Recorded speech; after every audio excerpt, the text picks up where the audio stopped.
England की बात है। उस समय इंग्लैंड में चतुर्थ हेनरी शासन करता था और पंचम हेनरी इंग्लैंड का युवराज घोषित किया जा चुका। एक बार की बात है, युवराज हेनरी का नौकर, उसने कोई अपराध किया और उसे उसके अपराध की सजा मिली। युवराज हेनरी ने अपने नौकर को बचाने की भरसक कोशिश की, लेकिन वह सफल नहीं हुआ। तो वह उस अदालत में जा पहुंचा जिस अदालत ने उसके नौकर को सजा सुनाई थी। अदालत में जाकर के वह न्यायाधीश से कहने लगा कि आप मेरे नौकर को सजा मुक्त करें।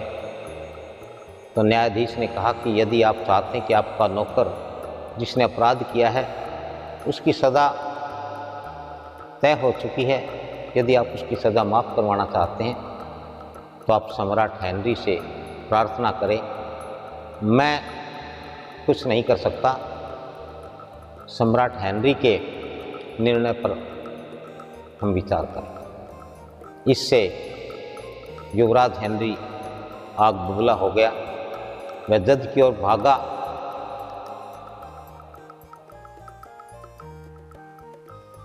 उसने जज को पकड़ना चाहा। उस वक्त युवराज हेनरी के मन में निश्चित ही बहुत बुरा चल रहा था। तो उस न्यायाधीश ने युवराज हेनरी को अदालत की तौहीन करने और जज की ओर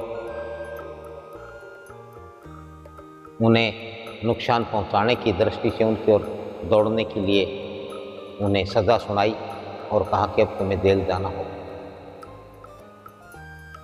जब युवराज हेनरी को सज़ा सुनाई जा चुकी थी तो युवराज हेनरी को भी आभास हुआ कि उन्होंने जो कुछ किया है गलत किया है, लेकिन तब तक देर हो चुकी थी और न्यायाधीश के आदेश पर सिपाही युवराज को पकड़ चुके थे और जज ने सख्त लहजे में कहा कि मैं कानून की कुर्सी पर बैठा हूँ, यहाँ न्याय करना मेरा फर्ज है, मेरा कर्तव्य है, मेरा धर्म है और मैं इसकी हर हाल में रक्षा करूँ और अब तुम्हें सज़ा से कोई नहीं बचा सकता।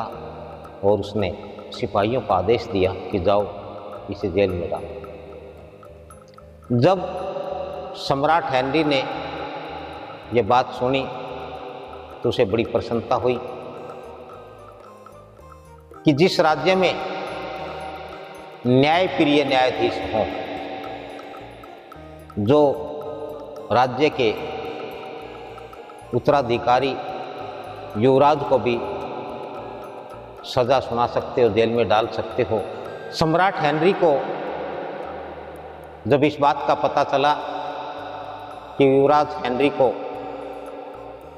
न्यायाधीश ने सज़ा सुनाई है उसकी दंडता पर,